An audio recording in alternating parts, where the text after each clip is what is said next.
על הקמת מדינה יהודית בארץ ישראל, היא מדינת ישראל.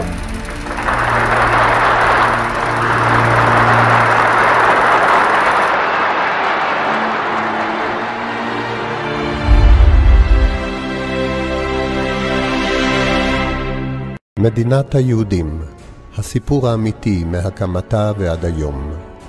בנימין זאב תיאודור הרצל, חוזה המדינה, מייסדה ומנהיגה הראשון של התנועה הציונית 1860 עד 1904.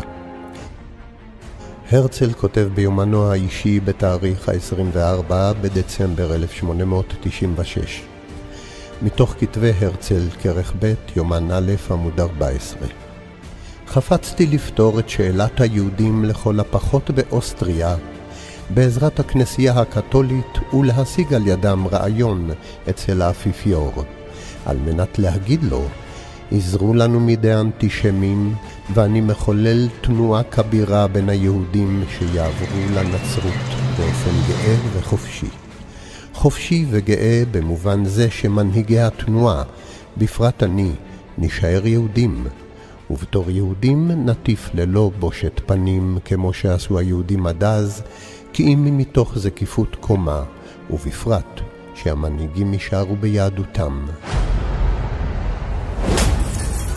אנו האמיצים נהיה דור התחומים, אנו נשאר באמונת אבותינו, אך את בנינו הצעירים נמיר עוד לפני הגיעם לגיל של החלטה עצמית. כסובל מרגשי נחיתות אל מול העמים שהריץ ומתוך שנאה לעם שבו גדל, המשיך הרצל להטיף בכל כוחו בעד ההתבוללות ככלל וההתנצרות בפרט, וכך כתב במאמרו מתוך הספר הרצל מאת עמוס איילון: אני רואה את עצמי כיהודי מודרני ממוצע, ואינני נרתע ממעבר פורמלי לנצרות, ואני מברך על כל יהודי שיש לו ילדים המחליט להתנצר. לי יש בן, הייתי מעדיף להתנצר היום ולא מחר, כדי שתקופת החברות שלו בנצרות תתחיל מוקדם ככל האפשר. הרצל, חוזה המדינה ומנהיג האומה, שפתרון ההצלה שלו לעם היהודי היה להעביר את כולם לנצרות, התחיל את המלאכה באנשי ביתו וסירב בתוקף למול את בנו יחידו הנס, שלימים גדל והפך לכומר. כתב ביומנו, מתוך דו שבועון תמורה מספר 2 עמוד 12-13. הרב גלבהייז ביקר אותי ושאל, הנכון הוא שלא מלתי את בני הנס? עניתי לו, זהו עניין משפחתי. הוא הוסיף בעיניים סגורות, לא. זהו עניין לאומי. נכון הוא, יהודים רבים אינם ממלאים את ביניהם, אך אין אלה מתיימרים להביא את הגאולה לעם ישראל. עדות בנו יחידו הנס, מתוך נגוהות מן העבר, תל אביב, תשכ"א, עמוד 69. לאבי הייתה תוכנית להכניס את העם היהודי כולו תחת כנפי האמונה הקתולית. רוצה אני כי ידע הקהל העברי שאבי לא הכניס אותי בברית אברהם. הלא לא נעלם מכם שאבי הדליק בכל שנה ושנה את אילן המולד הנוצרי, ולא חדל מזה אפילו בשנתו האחרונה. אבי ציווה למחנכות שלנו שהתפללו עמנו בוקר וערב את התפילות הנוצריות.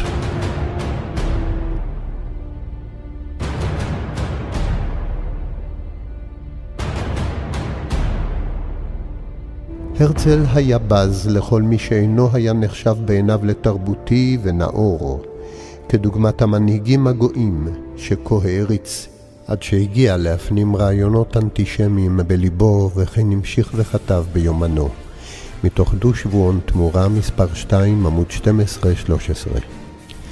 הכמרים הנוצרים הם ברום המדרגה מפני שאינם להוטים אחרי הכסף. הנוצרים הפשוטים טובים הם מכמרי היהודים.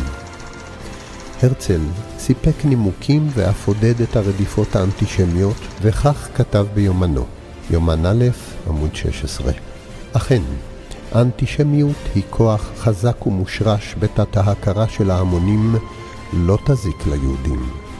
אני מוצא שהיא מועילה לבניית האופי היהודי, חינוך הקבוצה על ידי ההמון, חינוך שעשוי להוביל להתבוללותה.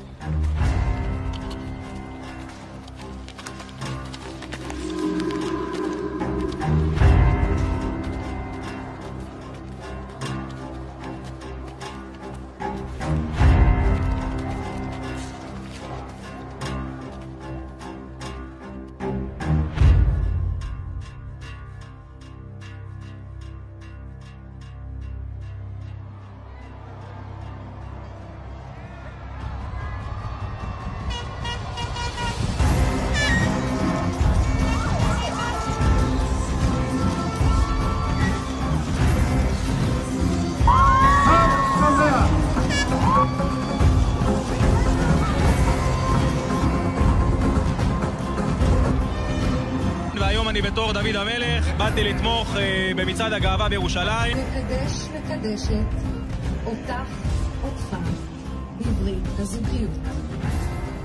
אתם מוזמנים לספור את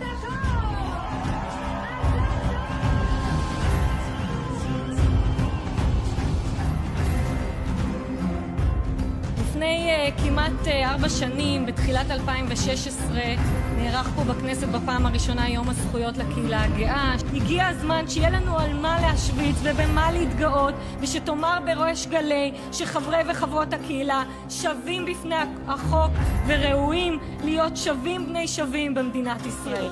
חוק ברית הזוגיות לבני ובנות אותו המין. זה חוק שיאפשר לאנשים שאוהבים זה את זה ליהנות מכל הזכויות של זוגות נשואים, גם עם בני אותו המין. תראי, בסוף אתה הולך, צובר כוח פוליטי ומשתמש בו בשביל לקדם את המטרות שאתה מאמין בהן.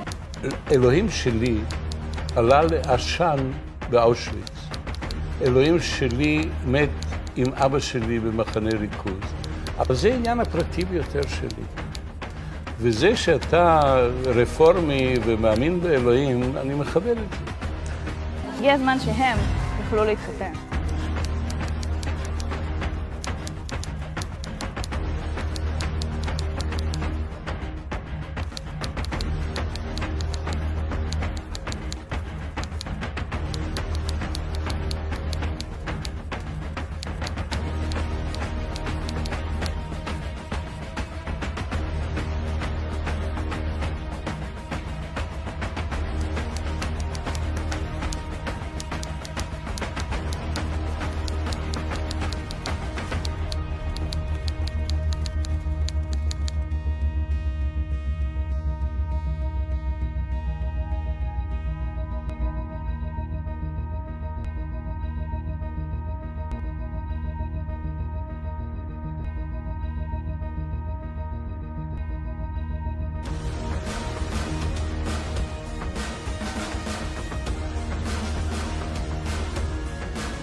בר מצווה לכלב, אכן תמונות קשות.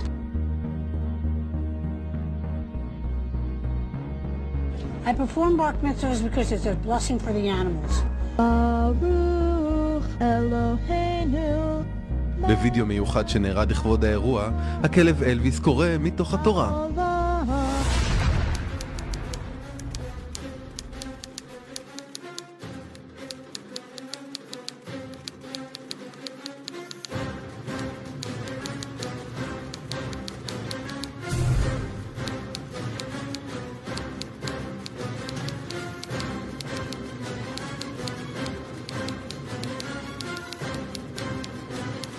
השכם בבוקר התקבצו מאות החברות והחברים בתנועות הרפורמיות והקונסרבטיביות בהובלת רבנים ורבות בכניסה לרחבת הכותל, נחושים להתפלל בה בצוותא עם ספרי תורה. אתה פוגע בי! אתה פוגע בי! אני רואה תפקידי לחבר את הקהילה הרפורמית האמריקאית לישראל ולתגבר את הנוכחות הרפורמית ואת התנועה הרפורמית בישראל. אנחנו נכונים על נשמתה של מדינת ישראל. מדינת ישראל תכיר לראשונה במעמדם של רבנים שאינם אורתודוקסים. כך הודיע היום לבג"ץ היועץ המשפטי לממשלה יהודה ויינשטיין. זאת תשובת המדינה לעתירה שהוגשה לפני מספר שנים ודרשה להשוות בין מעמדם של רבנים קונסרבטיביים ורפורמים לאלה של האורתודוקסים. בג"ץ קבע בחודש שעבר כי אין לחרדים בלעדיות במקוואות וכי גם מי שעבר גיור רפורמי יוכל לטבול בהם.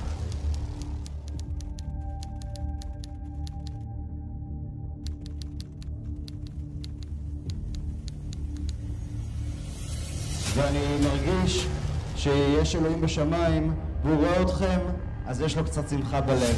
אז אני שמח שאני יכול לקחת בזה חלק, לכבודכם, אמן ואמן.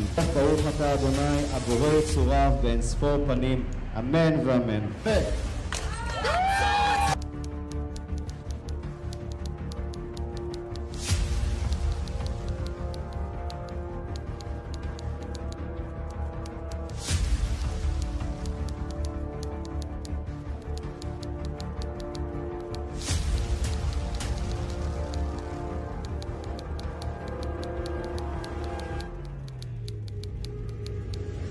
לאחרונה מעידים יותר ויותר הורים על תהליך של הדתה בבתי הספר ובגנים החילוניים.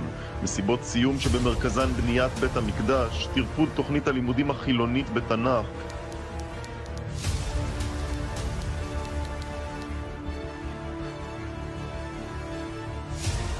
אין לי בעיה עם זה שילמדו בכל בתי הספר שנהוג על פי היהדות להתפלל לתפילת הגשם. יש לי כן בעיה אם מלמדים את הילדים שזה גם מה שמביא את הגשם.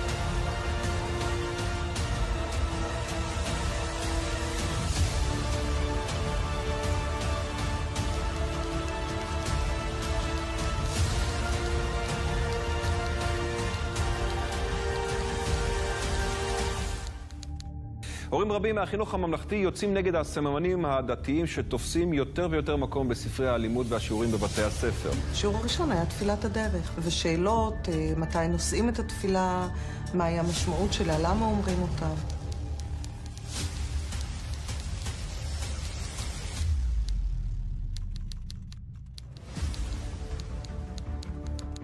הדתה היא סכנה לדמוקרטיה, היא סכנה לחברה החופשית בישראל. היא שטיפת מוח של ילדים על ידי מטיפי ועסקני דת. התקשרו מיד לקו האדום להדתה של המחנה הדמוקרטי, כוכבית 6462, ויחד נוציא את עסקני הדת מהכיתה. ציטוט מהמשנה, ממסכת אבות. ברצינות, זה מה שצריך ללמד ילד שרצה לקרוא על דוב בצב רוח טוב. זה שעת סיפור נטו לבוא ולספר לילדים את הסיפור שלהם בקטע של הכי פן, הכי מהמם, הכי צבעוני, הכי תיאטרלי. שלום וברוכים הבאים לדנונה. אני נונה שלן, וזו התוכנית הראשונה שלנו. היום נחקור מהי אהבה. זה היה כנראה רק עניין של זמן, עד אשר מה שמוגדר כמאבק נגד הדתה יגיע לשפל הזה שראינו בימים האחרונים. כיצד גם אירוע יפה שנערך מדי שנה בל"ג בעומר נופל קורבן למאבק שמתחיל לגלות סימנים של שנאת יהדות. כך בדיוק, שנאת יהדות. יש שם משהו יהודי, נמצא סיבה לצאת נגדו. הורים שהגיעו עם ילדיהם להופעה של הכוכב הנערץ, כאילו שבדיחת השקשוקה המפורסמת החליף בדברי הלל לרבי עקיבא. כששאלו את רבי עקיבא, מהי כל התורה כולה? והדבר הכי פשוט שכולם מסכימים עליו. ואהבת לרעך כמוך. וזה בעיה, כי אני רוצה לבחור בעצמי לאילו אירועים אני חושפת את הילדים שלי.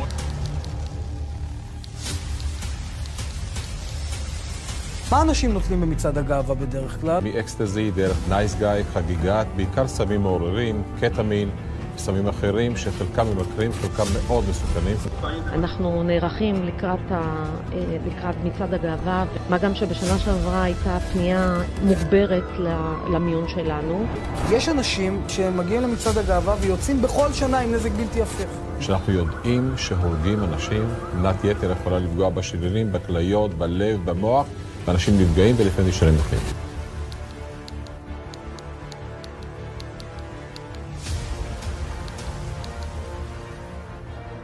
יש את גן הקונגרסים בחיפה, מי שמכיר את האזור הזה, ושם בית המשפט הורה שאסור להופיע הופעה של מרדכי בן דוד, מוטי שטיימץ, ביטל, אסור הופעה רק לחרדים.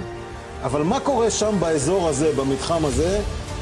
מה קורה שם? הדבלת יהודים לנצרות. זה קורה עכשיו, זה קורה כל הזמן, זה קורה כבר שנים. באותו שבוע, ביום ראשון, אותו בית משפט המחוזי בחיפה, שהוא מבטל אירוע דתי, אירוע לציבור החרדי שבעצם הוא בהפרדה, ביום חמישי, באותו שבוע, אותו בית משפט מתיר לעשות 3 ימי טקס עטפה והדבלה, ביניהם לפי עדויות ילדה יתומה בת 13, מחר יום חמישי, שישי שבת, מהבוקר עד הערב, במרכז הארץ, חיפה, מרכז הקונגרסים, יהודים שהולכים לצערנו לאבד מתוך העם היהודי. וכך כותב הזוהר הקדוש בספר בראשית, בפרשת בראשית, על אנשי הערב רב, שיכשילו את עם ישראל באחרית הימים, בגלות הרביעית. ואומר הזוהר, 5 שמינים הם בערב רב, והם נפילים, גיבורים, ענקים, רפאים, עמלקים, ומאלה שנשארו מהם בגלות הרביעית, הם ראשים בקיום הרבה, והם עומדים על ישראל ככלי חמאס, ועליהם נאמר בפסוק, כי מלאה הארץ חמאס מפניהם. אלו הם העמלקים. הזוהר אומר שהם יהיו אנשים בעלי תפקידי מפתח, עם השפעה, גם בעולם החילוני הכפרני, וגם בעולם התורה. הזוהר מפרט, גיבורים מין של אישי.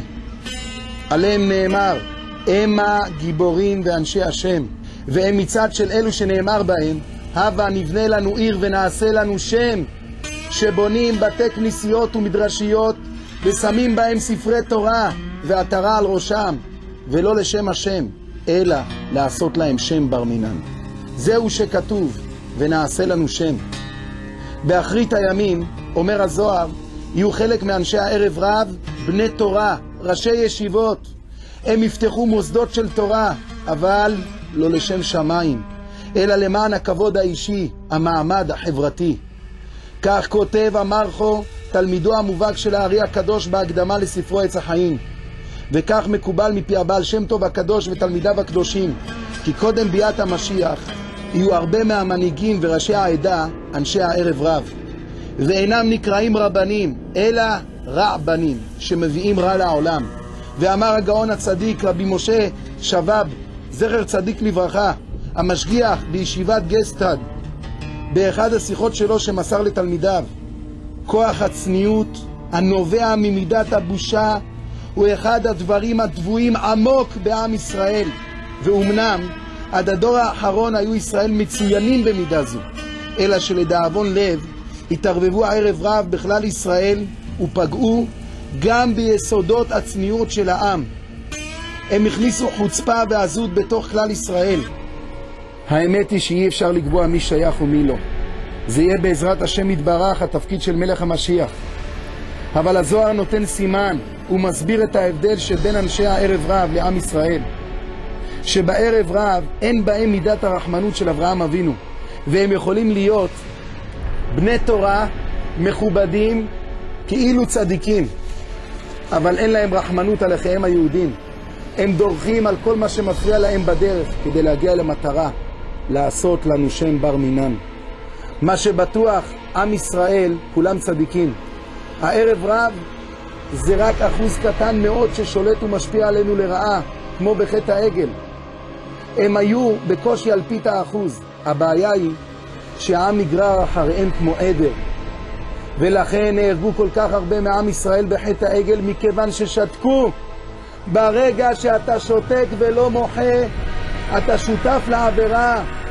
ולכן גם פגע מידת הדין בתקופת חורבן בית המקדש, קודם כל בצדיקים דווקא. ולמה? מפני ששתקו ולא מחו. על זאת חייב כל יהודי להתעורר. אסור לשתוק. צריך למחות על חילול השם הנורא של חוסר הצניעות שרואים בתוך עולם התורה, בתוך מוסדות של תורה. מי שיושב ושותק יתבע על זאת, הוא ישלם מחיר כבד חס ושלום. אנחנו נמצאים בתהליך אלוקי של אחרית הימים. כל הסימנים שמראים על התקופה שמופיעים בתנ"ך ובגמרא כבר התקיימו בדיוק רב, והקדוש ברוך הוא אוטוטו סוגר חשבון. הגמרא צופה תסריט מדויק מראש, איך ייראה הרחוב הישראלי בשנות ה-2000, ערב הגאולה. בעקבות משיחה, בדור האחרון שלפני המשיח, חוצפה יסגה, תהיה הרבה חוצפה, ויוקר יאמיר, תהיה אינפלציה, מצב כלכלי ירוד, אבטלה, ומלכות תהפך למינות. המדינה תהיה בעלת צביון חילוני ולא דתי, ומלכות תהפך למינות, ואין תוכחת. אי אפשר להוכיח. בתוועד יהיה לזנות. במקום שמתוועדים החכמים יתנהגו בצורה כל כך זולה, יקללו, יצעקו, בתוועד יהיה לזנות. יחוקקו חוקים של זנות ומצעדי תאווה. והגליל יחרב, והגובלן נישון. הפצצה מסיבית על יישובי הצפון. והגליל יחרב. חוכמת סופרים תסרח, יראה חטא ימאסו. את תלמידי החכמים, את הצדיקים של עם ישראל, לא יאהבו אותם, יצחקו עליהם. פעם היו רואים רב בגלות, כולם היו מעריצים אותו. ראשי העם היו בני התורה, ובאחרית הימים אומרים חז"ל מראש, יראה חטא ימאסו. נערים ילבינו פני זקנים, זקנים יעמדו מפני קטנים, בן מנבל אב, בת קמה באמה, קלה בחמותה, אויבי איש אנשי ביתו, ופני הדור כפני הכלב, הבן אינו מתבייש מאביו. ובסוף נגיע לנקודה האחרונה, ועל מה יש לנו להישען? על אבינו שבשמיים. הקרב הגדול, באחרית הימים, עוד לפנינו, כך מופיע במדרש. מדרש פסיקתא רבתי, פרק ל"ו. אמר רבי יצחק, שנה שמלך המשיח נגלה בו, כל מלכי האומות מתגרים זה בזה. מלך פרס מתגרה במלך הערבי, והולך מלך הערבי לאדום. אדום זה העולם הנוצרי, ארצות הברית, אירופה, ליטול עצה מהם. וחוזר מלך פרס ומחריב את העולם כולו. מי מסוגל היה להחריב את כל העולם? פעם יצאו להילחם בכידונים ובחרבות. איך היה אפשר להחריב את העולם כולו? היום אפשר להבין טוב מאוד איך זה אפשר.